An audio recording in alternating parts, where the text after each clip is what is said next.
Bismillahirrahmanirrahim. Assalamualaikum warahmatullahi wabarakatuh.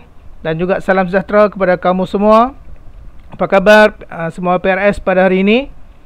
Jadi pada hari ini cikgu akan menyambung lagi video berkenaan perkara-perkara yang berkaitan dengan PRS.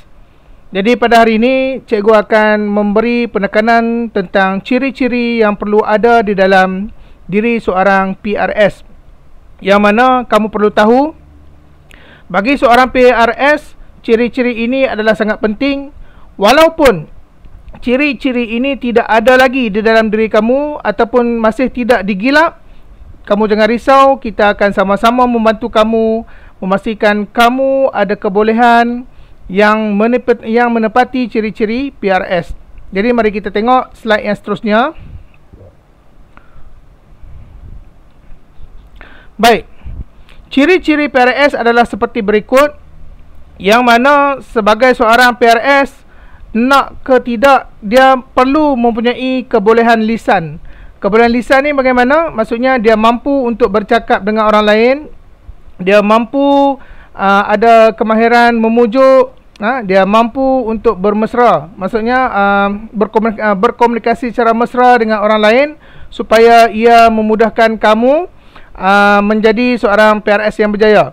Tetapi jangan risau, sekiranya kamu masih tidak mahir menggunakan lisan kamu sebagai penghubung kamu dengan orang lain, kita akan sama-sama bangunkan kamu. Kita akan sama-sama memberi kamu keyakinan nanti. Kita akan bagi kursus kepada kamu bagaimana nak mengadakan pengucapan awam, bagaimana nak merapatkan hubungan. Kita akan bagi pendedahan supaya kamu akan lebih berkeyakinan untuk menjadi seorang PRS.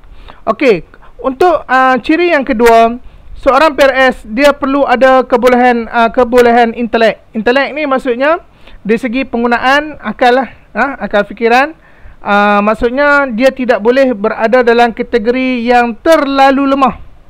Terlalu lemah yang tidak dapat menimbang yang mana baik, yang mana buruk. Maksudnya seorang PRS ni dia kena mengetahui sekurang-kurangnya yang mana yang boleh dilakukan, yang mana tidak boleh dilakukan, yang mana baik untuk diri sendiri dan orang lain, dan yang mana tidak baik kepada diri sendiri dan orang lain. Ini bukan kita bercakap dari segi pandai ataupun tidak pandai. Kita bukan nak bercakap dari segi cemerlang akademik ataupun tidak. Tetapi kebolehan intelek di sini adalah bagaimana dia nak mengetahui batasan-batasan seorang pelajar, dan juga batasan-batasan apa yang boleh dilakukan dan apa yang tidak boleh dilakukan. Itu adalah ciri yang kedua. Bagi ciri yang ketiga adalah potensi kepimpinan. Saya faham ramai yang risau, yang mengatakan diri ini tidak mahir untuk memimpin orang lain. Ramai yang mengatakan diri ini tidak layak untuk menjadi seorang PRS. Perkara ini memang akan berlaku kepada semua orang dari segi keyakinan diri, sebab kita tidak dilatih, kita tidak diberi pendedahan.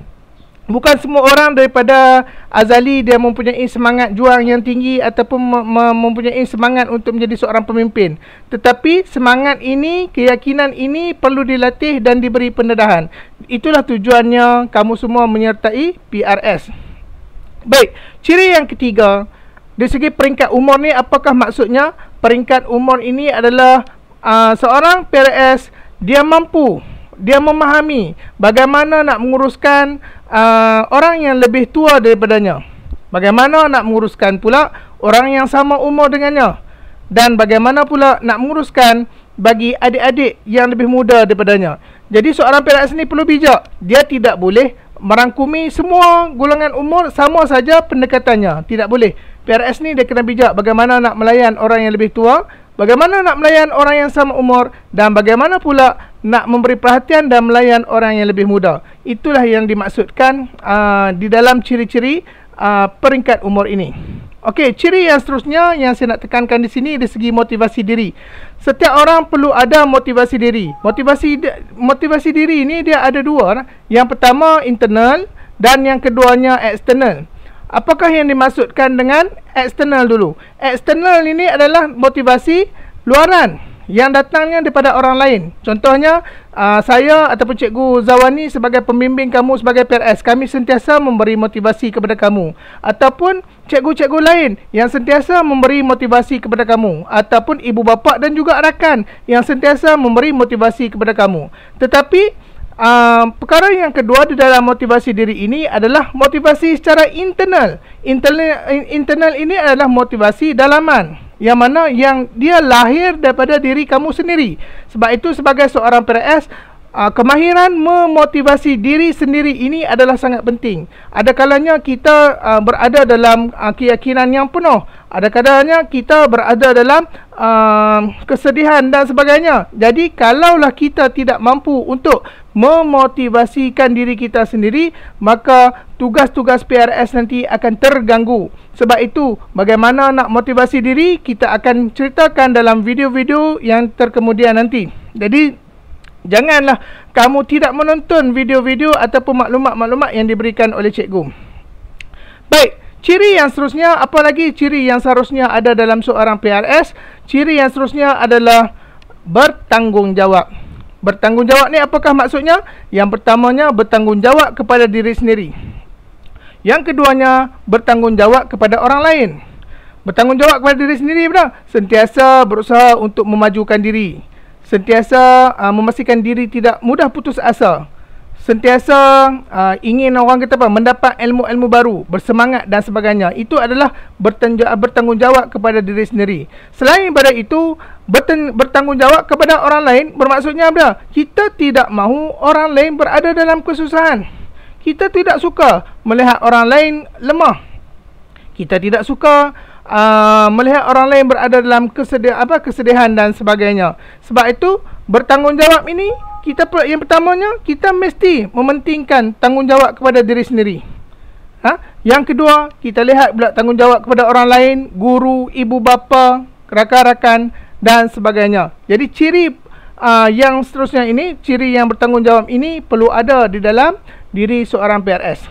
Dan yang terakhir, ciri yang penting ketika menjadi seorang PRS adalah sikap terhadap orang lain.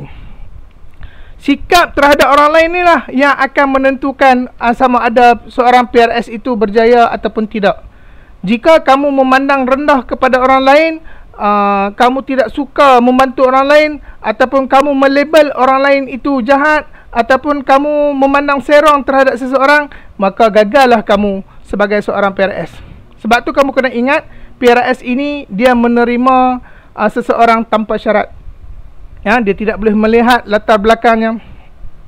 Walaupun pelajar itu di sekolah memang ada masalah disiplin, walaupun pelajar itu dilabel kurang ajar, maksudnya sebagai PRS, kita cuba nak mewujudkan celik akal pelajar tersebut untuk menjadi insan yang lebih baik. Sebab tu sikap terhadap orang lain ni memainkan peranan yang utama. Untuk apa? Untuk kamu menjadi seorang PRS yang berjaya. Jadi kebolehan lisan, kebolehan intelek, potensi kepimpinan, peringkat umur, motivasi diri dan bertanggungjawab ini akan mewujudkan satu sikap kamu terhadap orang lain yang memastikan suasana sekolah menjadi lebih harmoni. Jadi itulah ciri-ciri yang perlu ada dalam seorang PRS, dan kamu perlu berusaha untuk adakan ciri ini di dalam diri kamu supaya kamu boleh menjadi seorang PRS yang berjaya di suatu hari nanti. Bukan saja sebagai seorang PRS, tetapi kamu boleh menjadi insan yang berguna kepada orang lain di dunia ini. Jadi setakat ini saja video saya pada kali ini. Saya harap video ini dapat membantu, dan tontonilah video-video yang akan datang untuk meningkatkan kefahaman kamu sebagai seorang PRS. Sekian. Assalamualaikum warahmatullahi wabarakatuh.